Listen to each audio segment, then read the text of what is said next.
Hello viewers, welcome to my YouTube channel learning and support.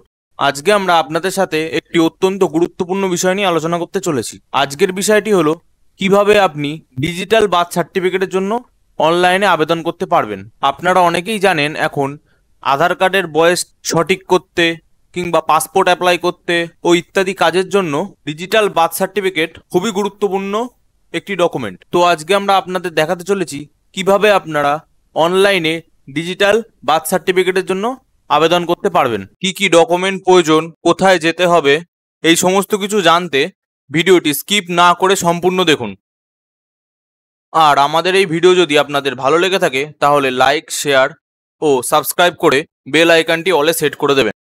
তো চলুন শুরু করা যাক। প্রথমেই আমরা একটি ব্রাউজার ওপেন করে নেব। ব্রাউজার ওপেন করার পর আমরা এখানে সার্চ করব জন্ম মৃত্যু। আপনারা দেখতে পাচ্ছেন প্রথমেই একটি লিঙ্ক এসছে জন্ম মৃত্যু তথ্য নামে। আমরা এই প্রথম লিঙ্কে ক্লিক করে দেবো। প্রথম লিঙ্কটি ক্লিক করার পর আপনারা দেখতে পাচ্ছেন আমাদের সামনে একটি ওয়েবসাইট ওপেন হয়েছে। এটি বার্থ সার্টিফিকেট ও ডেথ সার্টিফিকেট অ্যাপ্লাইয়ের অফিসিয়াল ওয়েবসাইট। আপনারা ডান দিকে দেখতে পাচ্ছেন সিটিজেন সার্ভিস বলে একটি অপশন আছে। তার নিচে আপনারা দেখতে পাবেন তিনটি অপশন আছে, বার্থ, ডেট ও ফর্ম। আমরা এখানে বার্থে ক্লিক করে দেবো। বার্থে ক্লিক করার পর আপনারা দেখতে পাচ্ছেন এখানে আরো অনেকগুলি অপশন হয়েছে। এখানে আমরা প্রথমেই দেখতে পাচ্ছেন how to apply user guide. এখানে আপনারা ক্লিক করে একটি ইউজার গাইড পেয়ে যাবেন। সেখানে বলে দেওয়া আছে কিভাবে আপনারা অনলাইনে আবেদন করতে পারবেন। তার নিচে আছে অ্যাপ্লাই ফর নিউ রেজিস্ট্রেশন, তার নিচে আছে ট্র্যাক অ্যাপ্লিকেশন। আপনারা অ্যাপ্লাই করার পর যেই অ্যাপ্লিকেশনটি আছে সেটি আপনারা এখান থেকে ট্র্যাক করতে পারবেন। অ্যাপ্লিকেশনটি যদি অ্যাপ্রুভ হয়ে যায় তাহলে ডাউনলোড সার্টিফিকেট দিয়ে আপনারা ডাউনলোড করতে পারবেন। আপনারা অ্যাপ্লাই করার পর দেখলেন আপনাদের বার্থ সার্টিফিকেটে কোনো জায়গায় কোনো ভুল থেকে গেছে, তাহলে সেটি কারেকশন করার জন্য বার্থ সার্টিফিকেট কারেকশন অপশানে ক্লিক করবেন। যদি আপনারা অ্যাকনোলেজমেন্ট নাম্বার বা সার্টিফিকেট নাম্বার ভুলে গিয়ে থাকেন তাহলে নো ইওর অ্যাকনোলেজমেন্ট সার্টিফিকেট নাম্বারে ক্লিক করে আপনারা তা জেনে নিতে পারেন। আপনাদের ইস্যুড হওয়া বার্থ সার্টিফিকেটটি অরিজিনাল কিনা তা জানার জন্য এই বার্থ সার্টিফিকেট ভেরিফাই অপশানে ক্লিক করে আপনারা ভেরিফাই করতে পারবেন। আপনারা দেখতে পাবেন বার্থ সার্টিফিকেটের একটি কিউআর কোড আছে, সেটিকে স্ক্যান করেই আপনারা ভেরিফাই করতে পারবেন। তো চলুন দেখে নিই কিভাবে আমরা নতুন রেজিস্ট্রেশনের জন্য অ্যাপ্লাই করব। এখানে আমরা সেকেন্ড অপশানে ক্লিক করে দেবো। সেকেন্ড অপশানে ক্লিক করার পর আপনারা দেখতে পাচ্ছেন এখানে আপনাদের মোবাইল নম্বর চেয়েছে। এখানে আমরা একটি মোবাইল নাম্বার পুট করে দেবো। মোবাইল নাম্বার পুট করার পর আমরা এখানে গেট ওটিপি অপশানে ক্লিক করে দেবো। আপনারা যেই মোবাইল নাম্বারটি এখানে পুট করেছিলেন সেই মোবাইল নাম্বার একটি ওটিপি গেছে, সেই ওটিপিটি এখানে লিখে সাবমিট ওটিপি অপশানে ক্লিক করবেন। সাবমিট ওটিপি অপশানে ক্লিক করার পর আপনারা দেখতে পাবেন আপনাদের সামনে একটি ফর্ম ওপেন হয়েছে। ফর্মের প্রথমেই আছে ডেট অফ বার্থ। এখানে আপনারা জন্ম তারিখটি পুট করে দেবেন। তারপরেই আছে জেন্ডার, এখানে বাচ্চাটি মেল না ফিমেল সেটি পুট করে দেবেন। তারপরে ফার্স্ট নেম, মিডল নেম ও লাস্ট নেম পুট করে দেবেন। লাস্টে একটি অপশন আছে যেখানে লেখা আছে মাল্টিপল প্রেগনেন্সি, এখানে বাচ্চা যমজ হয়েছিল নাকি সিঙ্গেল তা সিলেক্ট করে দেবেন।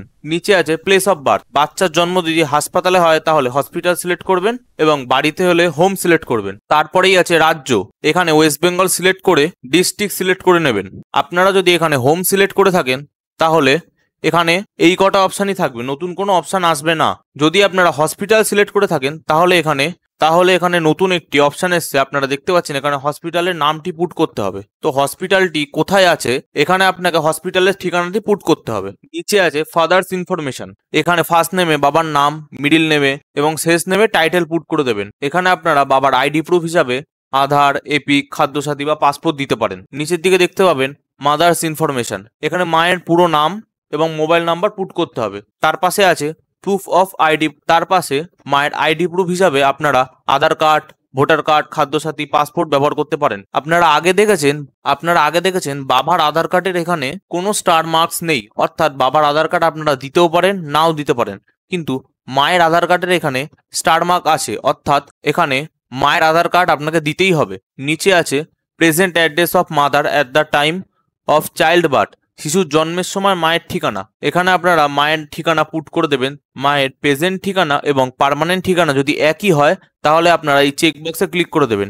নিচের দিকে মা ও বাবার তথ্য জানতে চেয়েছে, এখানে মা ও বাবা কি ধর্মের মানুষ তা পুট করে দেবেন। বাবার শিক্ষাগত যোগ্যতা, মায়ের শিক্ষাগত যোগ্যতা, বাবার পেশা, মায়ের পেশা, এইগুলি ফিল করে দেবেন। তার নিচের দিকে আছে অন্যান্য তথ্য। প্রথমেই আপনারা দেখতে পাচ্ছেন প্রথম বিবাহের সময় মায়ের বয়স কত ছিল তা এখানে পুট করতে হবে। যেই বাচ্চার জন্য আপনি বার্থ সার্টিফিকেট অ্যাপ্লাই করছেন সেই বাচ্চার জন্মের সময় মায়ের বয়স কত তা পুট করতে হবে। তার নিচে আপনারা দেখতে পাচ্ছেন এখানে চাওয়া হয়েছে মায়ের কতজন সন্তান আছে, তার নিচে ডিউরেশন অফ প্রেগনেন্সি, এখানে আপনারা সপ্তাহ হিসাব করে পুট করে দেবেন। তার ডান দিকে আছে type of attention at delivery, এটা যদি কোনো সরকারি হসপিটাল বা নার্সিংহোম হয়ে থাকে তাহলে প্রথম অপশানটি সিলেক্ট করবেন, যদি বেসরকারি হয়ে থাকে তাহলে দ্বিতীয় অপশানটি সিলেক্ট করবেন, কিংবা কোনো ইনস্টিটিউশনাল না হয়ে থাকে তাহলে তৃতীয় অপশান সিলেক্ট করবেন। এছাড়া যদি বাড়িতে আত্মীয় স্বজনদের দ্বারা প্রসব করা হয়ে থাকে তাহলে লাস্ট অপশানটি সিলেক্ট করবেন। আপনারা নিচে রিমার্কসে অ্যাপ্লাই ফর বার্থ সার্টিফিকেট লিখে দিতে পারেন। তার নিচের দিকে আপনারা দেখতে পাচ্ছেন দুটি ডকুমেন্ট চাওয়া হয়েছে, ফর্ম 1 এবং ডিসচার্জ সার্টিফিকেট। ফর্ম 1টা আপনারা কোথা থেকে পাবেন তা জানতে ভিডিওটি সম্পূর্ণ দেখুন। এই ডিসচার্জ সার্টিফিকেটটি আপনারা হসপিটাল থেকে পেয়ে যাবেন, কিন্তু যদি বাচ্চাটি বাড়িতে হয়ে থাকে তাহলে প্লেস অফ বার্থটি হোম সিলেক্ট করবেন। আপনারা নিচের দিকে দেখতে পাবেন যে ডিসচার্জ সার্টিফিকেটটি আর দিতে লাগছে না, শুধু ফর্ম 1টা দিলেই হয়ে যাবে।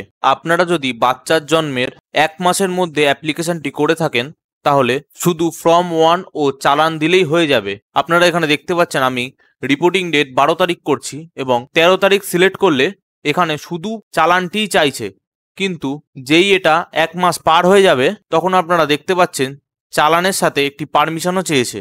পারমিশনটি আপনারা কিভাবে পাবেন তার জন্য আমরা একটি সেপারেট ভিডিও বানাতে চলেছি। নিচে সাবমিট অপশনে ক্লিক করার পর আপনারা একটি অ্যাকনোলেজমেন্ট নাম্বার পাবেন। এই অ্যাকনোলেজমেন্ট নাম্বারটি ভবিষ্যতের জন্য রেখে দেবেন। পরবর্তীকালে বার্থ সার্টিফিকেট যখন অ্যাপ্রুভ হয়ে যাবে তখন এই অ্যাকনোলেজমেন্ট নাম্বারটি দিয়েই আপনারা ডাউনলোড করতে পারবেন। আপনারা দেখতে পাচ্ছেন আমরা আবার ওয়েবসাইটের হোম পেজে ফেরত এসেছি। এখান থেকে আপনারা বার্থে ক্লিক করে নিচে ট্র্যাক অ্যাপ্লিকেশনে ক্লিক করবেন। ট্র্যাক অ্যাপ্লিকেশনে ক্লিক করার পর আপনারা এখানে যে অ্যাকনোলেজমেন্ট নাম্বারটি পেয়েছেন সেটি পুট করে ডেট অফ বার্থ পুট করে সাবমিট করলেই আপনারা এখানে স্ট্যাটাস দেখতে পাবেন যে অ্যাপ্রুভ করা হয়েছে নাকি প্রসেসিংয়ে আছে। অ্যাপ্রুভ হয়ে গেলে আপনারা এখানে ডাউনলোড সার্টিফিকেটে ক্লিক করে অ্যাকনোলেজমেন্ট নাম্বারটি পুট করে সার্চ অপশনে ক্লিক করলেই আপনারা বার্থ সার্টিফিকেটটি ডাউনলোড করতে পারবেন। ডাউনলোড করার সময় আপনারা যেই মোবাইল নাম্বার দিয়ে রেজিস্টার করেছিলেন সেই মোবাইল নাম্বারে একটি ওটিপি যাবে। ওটিপি পুট করলেই আপনারা ডিজিটালি সাইন্ড বার্থ সার্টিফিকেট পেয়ে যাবেন। তো বন্ধুরা চলুন দেখে নিই আমরা এই ফর্ম 1 বা 1 নম্বর ফর্মটি কিভাবে ডাউনলোড করব। আপনারা দেখতে পাচ্ছেন আমরা জন্মমৃত্যুর অফিসিয়াল ওয়েবসাইটে আছি। এই ওয়েবসাইটের ডান দিকে সিটিজেন সার্ভিসের নিচে আছে ফর্মস। এই ফর্মে আপনারা 4টি ফর্ম দেখতে পাচ্ছেন। এই প্রথম ফর্মটি হলো ফর্ম 1। ফর্ম 1-এ ক্লিক করলেই আপনারা দেখতে পাচ্ছেন গোলাপি কালারের একটি ফর্ম ডাউনলোড হয়ে গেছে। ফর্মটি 2 পিট আছে, অর্থাৎ একদিক ইংলিশ এবং অন্যদিকে বেঙ্গলি। আপনারা যে কোনো একটি দিক ফিল আপ করে সেটি পঞ্চায়েত বা মিউনিসিপ্যালিটি থেকে সাইন করিয়ে আনতে পারেন। আপনারা এই ফর্মে যেই তথ্যগুলো প্রোভাইড করবেন জন্ম মৃত্যুর পোর্টালে অনলাইন রেজিস্টারের সময় ঠিক সেই তথ্যগুলোই ওখানে সাবমিট করবেন। এছাড়াও এই ফর্ম ডাউনলোড করার লিঙ্কটি আপনারা আমাদের ডেসক্রিপশনে পেয়ে যাবেন। তো বন্ধুরা এই ছিল আজকের ভিডিও। আশা করি ভিডিওটি কোথাও বুঝতে অসুবিধা হয়নি। এরপরেও যদি ভিডিওতে কোথাও কোনো বুঝতে সমস্যা হয়ে থাকে তাহলে নিচে কমেন্ট বক্সে কমেন্ট করে জানাবেন। আর আমাদের এই ভিডিওটি যদি আপনাদের ভালো লেগে থাকে তাহলে লাইক, শেয়ার, সাবস্ক্রাইব করে নিচের বেল আইকনটি অলে সেট করে দেবেন। তাহলে আমাদের পরবর্তী কোনো ভিডিও আপনারা মিস করবেন না। ডেসক্রিপশনে দেওয়া কন্ট্যাক্ট নাম্বারে কল করে আপনারা আমাদের স্থায়ী সাইবার ক্যাফে কর জেরক্স সেন্টার থেকে অনলাইন সার্ভিস নিতে পারেন। অনলাইন সার্ভিস নেওয়ার সময় সকাল 10টা থেকে দুপুর 2টো এবং বিকেল 5টা থেকে রাত্রি 9টা। ভিডিওটি সম্পূর্ণ দেখার জন্য ধন্যবাদ।